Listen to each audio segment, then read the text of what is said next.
You go. Welcome back to the RotoWire Fantasy Football Podcast. I'm Alan Seslowsky here with Adam Schefter. That's right, that Adam Schefter from ESPN. What's up, Adam? Hello there, Alan. How you doing? Good. So we'll just get right into it. Now, everybody at this time of year especially fantasy football players depend on your intel to move markets, sports betting markets and fantasy football markets. But before you were in this spot, I just want you to bring everybody through it briefly. Go back to the days in Belmore, growing up in high school. Just bring us on that career path to where you got to today. Well, that's a long story, Alan. I could fill up your podcast with just that story because it's been a long journey to get to where I am today. And I don't want to bore people that much, but basically I grew up like a lot of kids who are too short and too unathletic to play organized sports, whose moms wouldn't let them play football, and really never had any visions of being involved in sports. I always thought it would be the coolest job ever to be a general manager in pro sports. But honestly, it seemed like a job that somebody else would do. And then when I went to Michigan, the University of Michigan in 1985, I didn't get into a fraternity I wanted to get into, and I went down to the football office to see if they needed somebody to pick up jock straps and hand out water bottles, and they didn't. Went to the basketball office to see if they needed somebody. They didn't. I'm like, well, I got to do something. What am I going to do? And literally because nobody else would have me at Michigan, I went down to the student newspaper. And it just goes to show you the sliding doors of life, because if the fraternity had let me in, if the football office had taken me on as an intern, basketball team as an intern, there's no way I would have gone to the student newspaper, and there's no way that I would be doing what I am today. So I feel very fortunate, and these things sometimes work out how they should. And again, I feel very blessed and honored to get to cover a sport that I and so many other people love, for a great company like ESPN, Walt Disney, around great people. And so again, I've been doing this now for 31 years. And who was it that told you had the goods? How did you know? At what point? Like, who said you got it, keep going with this? Nobody told me that. But there were little hints of encouragement along the way, right? When I was in college, there was a gentleman who used to work for the Detroit Free Press, went to the New York Times, went to NFL Network, Thomas George, and he helped convince me that you could do this for a living. And I was always eternally grateful for that, because without his encouragement, I don't think that I would have pursued this profession, because I thought it was a profession that other people did, right, oddly enough. And then, in Denver, when I went there as a newspaper writer, and I didn't really know anybody in the city when I first got there, on the weekends, I would volunteer to just do work at the local TV station, and I would be on for one hit a weekend. And we talk about the upcoming Broncos game. And I was covering the Broncos for the Rocky Mountain News at the time. And, what it is the local TV station, they don't have anybody that really wants to talk about it at length or in depth like that. And so they bring on the local newspaper writer. At that time, I'm a 20-something-year-old kid. I don't really know anybody in Denver. I don't have anything better to do on the weekends. And I thought it was the greatest thing ever. They're giving me $100 gift certificate to the local clothes store, and I could go in, talk about Broncos, get on TV, which I thought was a great little tactic to float out to girls I wanted to date, and get a gift certificate to boot. So again, I was gaining experience without even realizing what I was doing, which really is, I think, the story of this all along, is that none of this was planned. It too inconceivable for me to even concoct it in my own mind. And it just sort of happened. It just sort of kept going. And like I said, it is what it is today. And I feel very fortunate to be around great people with a great company. When you construct your tweets, I just want to go back into like the process of doing it. Do you just start with the process? Like, do you go out and seek these bits that you tweet out, or do people call you proactively, a mix of the two? How does that all work? Because as I'm sure you know, that when you send out information, fantasy football markets react. Well, how do you envision it works, Alan? I envision, if you were asking me that, these a mix of agents and teams with agendas, but call you. Okay, well, so you asked how, and then all right, and you have to sort through that. But at this point, obviously, who is who is, what people are up to or not. You're able to sift through the information. The other thing I think is that you are on the phone all hours of the night. That's what I'm saying. I just don't. I think it's a mix of the two. Like, how does this? How are you always the one to break different pieces of information? Well, again, I thank you for your kind words. And what I would say to that would be that whatever I'm doing, whatever you perceive I'm doing, I've been doing for 31 years. I come back to that. I come back to doing a job a long time. And I come back to anybody who does any job for a long time would be able to hopefully build relationships in their respective profession that would help them. And so, today, as an example, particular team, particular situation, doesn't matter. But we were getting ready to get up, and Dan Orlovsky, I got on the phone. He said, I want to let you know I was talking to this person in this organization. And then the person texted him. He said, boy, the only person I deal with, you have to ask Dan, but it was, he said, I don't know how to say this the right way. But basically he was complimentary of my journalistic integrity. Okay. And so I'd like to think that other people feel that way. That you honor your word, that you do the right thing, that you treat people fairly, that you don't jump the gun on stories, that you try to get it right. You try. Doesn't mean you always will, but you try. And so that's what you try to do. Yeah, and that actually is a great lead in. So one of the questions I've always wanted to ask you was, Twitter, there's no edit button, right? Once it's out there, it's out there. You have to either delete it. I hate that, by the way, because Instagram has edit and Facebook has edit. And why can't you just adjust, just a simple little thing? I always thought that correction. I always thought they should let you do it within 35 seconds or 60 seconds. There's an edit, and then the edit goes off. It's very minimum. Alan, why don't you petition Twitter to have that function introduced? I'm going to send them this video clip. So maybe it's part of, what makes them unique. I don't know, but that was, it's ridiculous. It's ridiculous.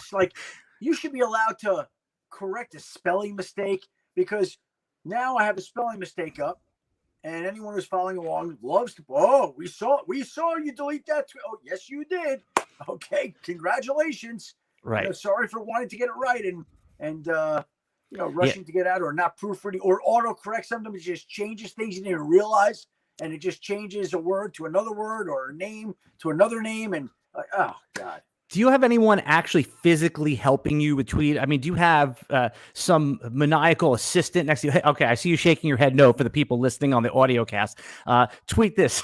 All right, so you're doing everything yourself. You have calluses on your thumbs, the whole thing. Now ESPN is a social media team that if you know something's coming, like if you've ever seen a graphic like breaking news, something like that, they'll format that and they'll send me a graphic. But that doesn't happen all that often. You could just scroll through my Instagram account at Adam Schefter and see, how often that happens. It's not very often.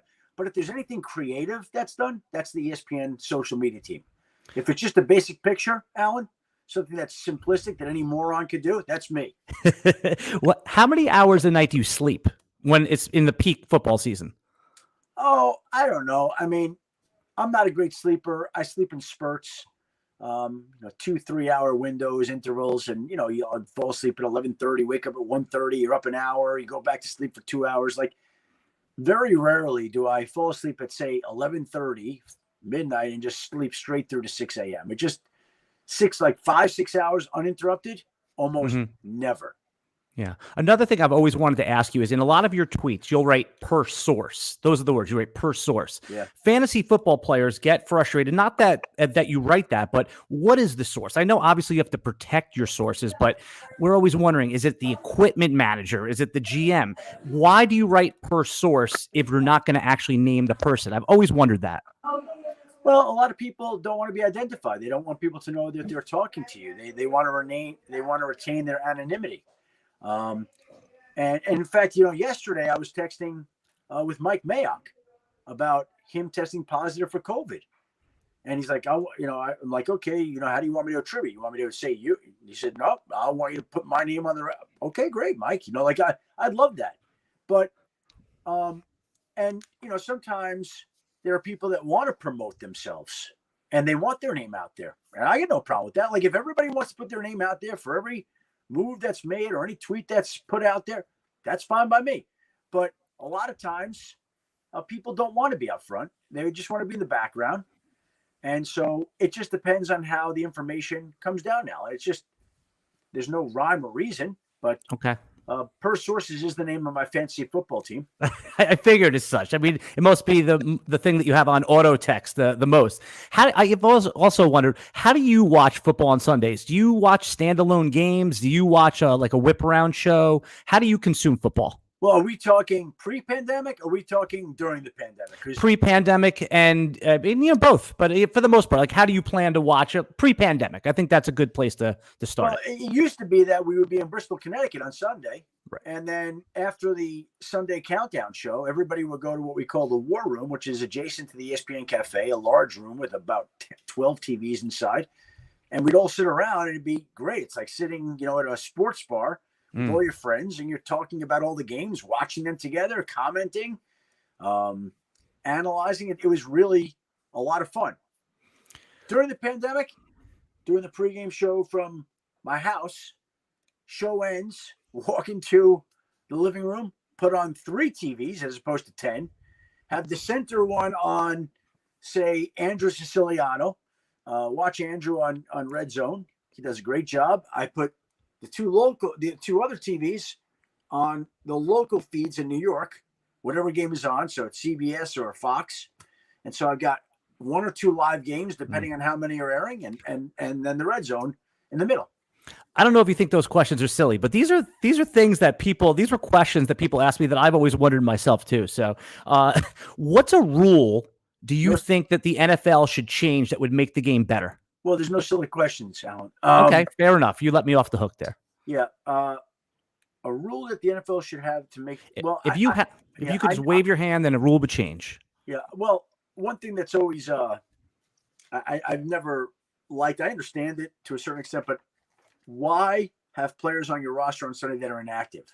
Like, you're on the roster, you're on the 50, you play, you dress up. And they do it for a competitive reason so that if one team has a slew of injuries, one team's not dressing 55 players while another team is dressing 45 players.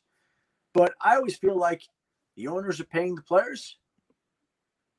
Team has injuries, it's going to even out over time. Some weeks you'll have a full roster, some weeks a little less than a full roster. But if you make the team and you're on the roster, to me, you should get to play.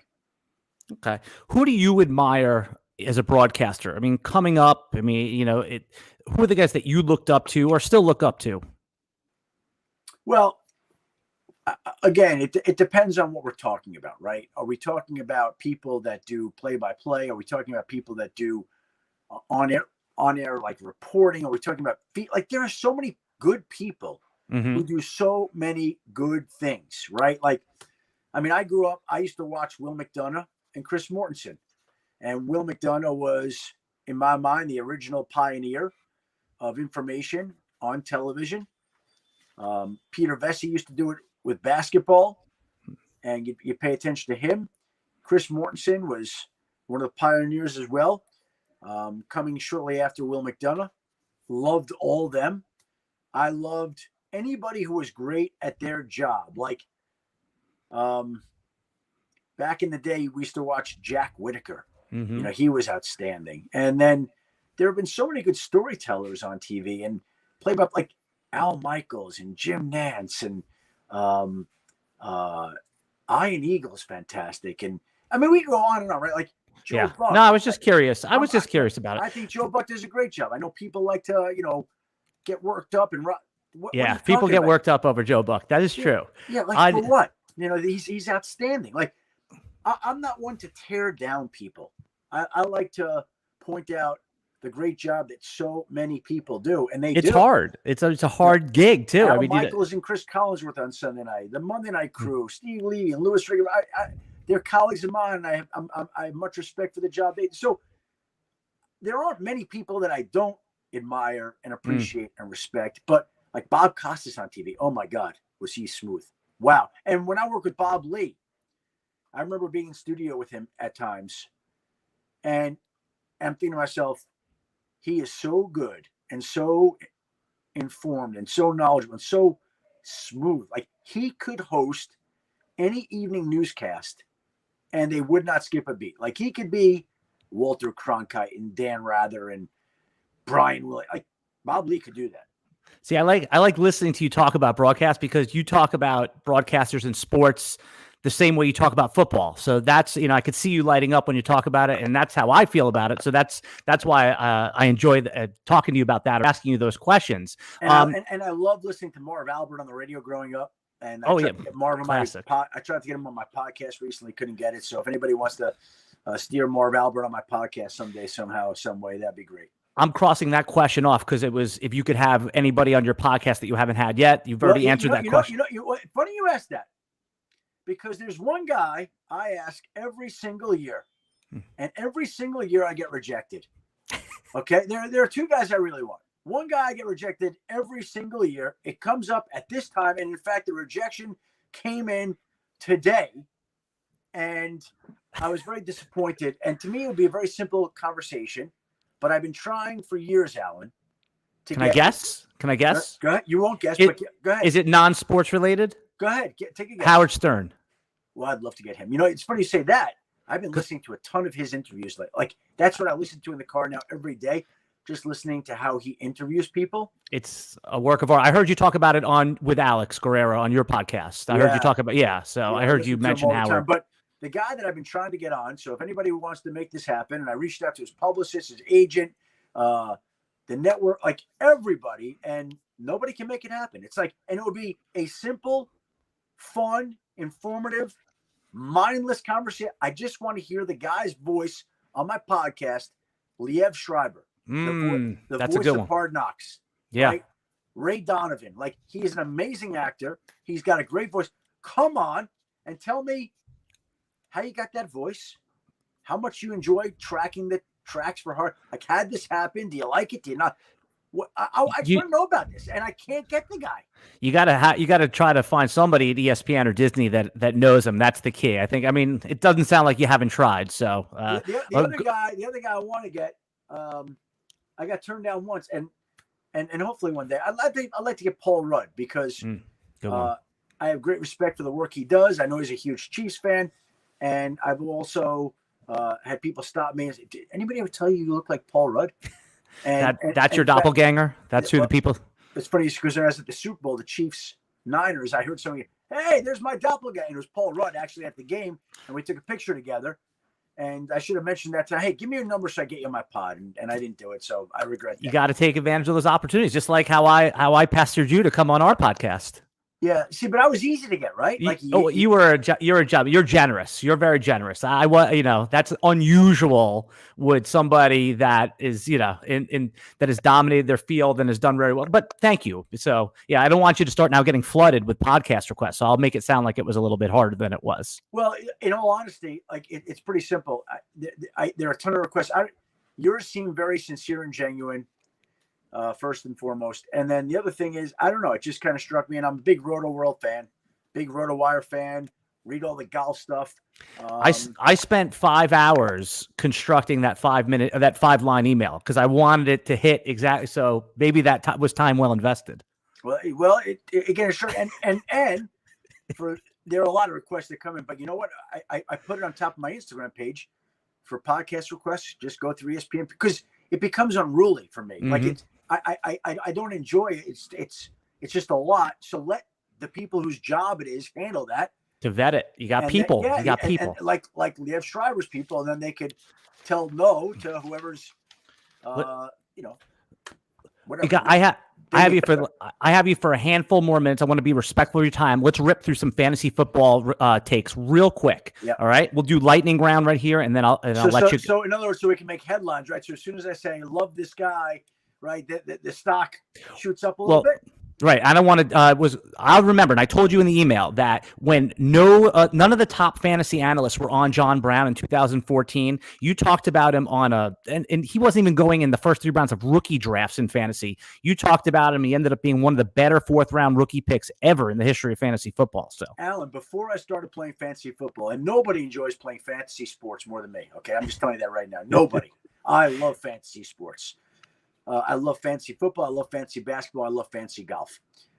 But I remember when I covered the Broncos, and I remember being out of camp the first day and first few days, and I'm watching Clinton Portis, this young running back who looked like the Frogger, the video game. Of course. Nobody can catch the guy. You can get squashed if you're not careful. And I still remember to this day, I went to each of the defensive starters, and I said, just tell me what it's like to try to tackle Clinton Portis.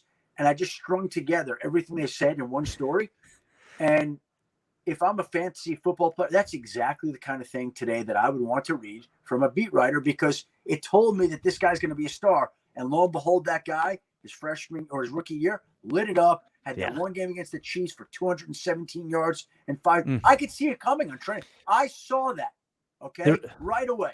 There's nothing better in fantasy football than grabbing a sleeper, a value pick, and then it turning into a big score for you. And who's a rookie or a second-year player that would surprise everybody to produce, but not you? Who's somebody that you're looking at in the later rounds that you're going to draft in all your meaningful drafts this year? Well, I've done a couple of best ball drafts, right, already. And you're a best ball addict too, like the rest of us. You're addicted to drafting like the rest of us. Well, it's fun. I just love this stuff. You know what? First of all, aside from being great, it keeps you even more focused on the game than you ordinarily would. It's my job. Yes. I live it. But it dials it up an extra level by being involved in it, right? There's no better way to get prepared for your regular draft than to do best ball drafts, because you have a little stake in the game versus the old school mock drafts where, somebody would take a ridiculous player 1 overall, ruin the draft, and leave the draft room. Well, I'll give you a guy right now that I have taken a couple of times already that I will take more of. And I got a lot of guys I like. Yeah. But there's another guy I like. Everybody is rushing to draft DeAndre Swift. And I would just say that for your value, Jamal Williams, I think will be as productive as DeAndre Swift. 7 rounds later, too. That's the whole point, right? That's how you have to think from a fantasy standpoint. So Swift will be what, a 3rd round pick, probably? Yeah, or 2-3 turn in sharp leagues, maybe 3rd round in home leagues, right? Right. And Williams will be what round? 7? 10. Probably later than that, Adam. Probably in 9, the earliest. Probably 10 or 11. For the value, I will take Jamal Williams over DeAndre Swift. I don't mean like when we look back into the year. I don't know that Williams' numbers will be better than Swift's, but I'll bet you that they're comparable, and maybe even better. Who knows? Depending on how the year goes.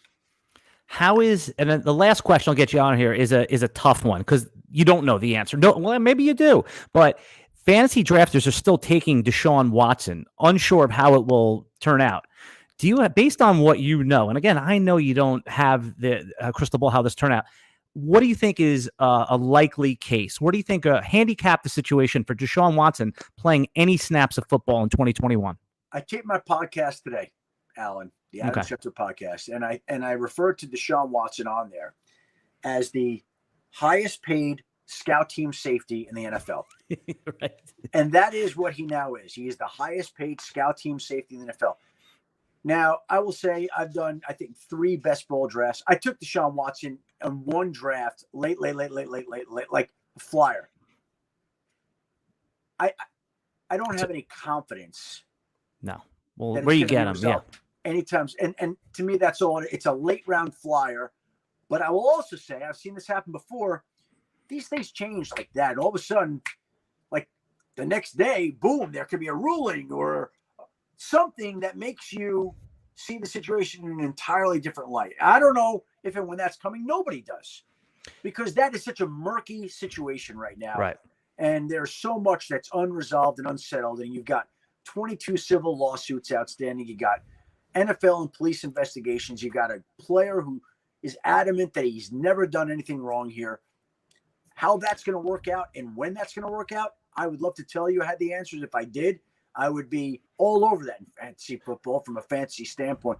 But none of us know how it's going to work out. None of us. Will Kyle Pitts be a top 5 tight end for fantasy football this season? Yes or no? Because he's being drafted as he's Travis Kelce already. I know, and that worries me. You know, I'll say this. I've done a few best balls, and I could be missing the boat. I've not seen Kyle Pitts play much. I know what everybody said, and I know the facts. The facts are that he's the highest drafted tight end in NFL history.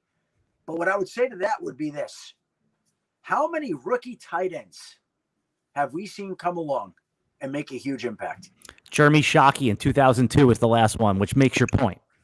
Maybe Gronk was pretty good his first. He had double-digit touchdowns, right? Shockey for a yardage and receptions percent. And Aaron Hernandez was pretty good his rookie year. Yes, but I don't remember guys, tight ends that have been drafted really high.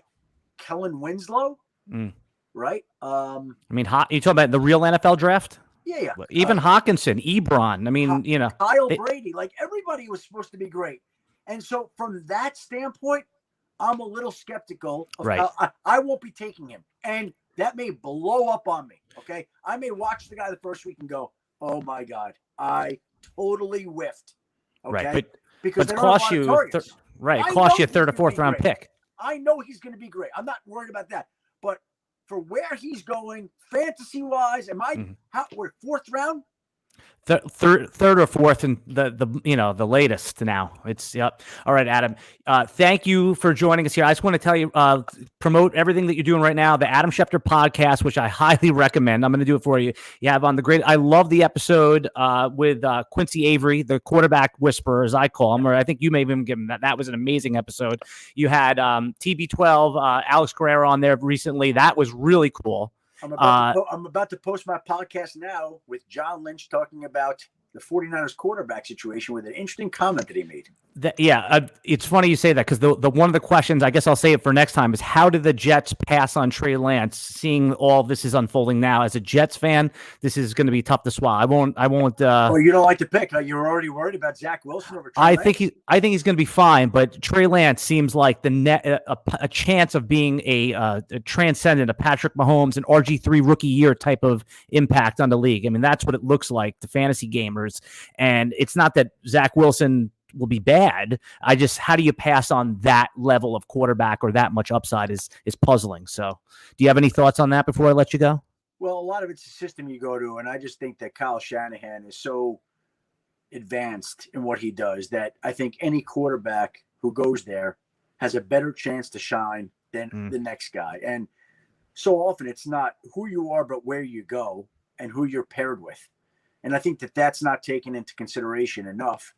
Right. And because of where Trey Lance went, his chances of succeeding rise. They just do.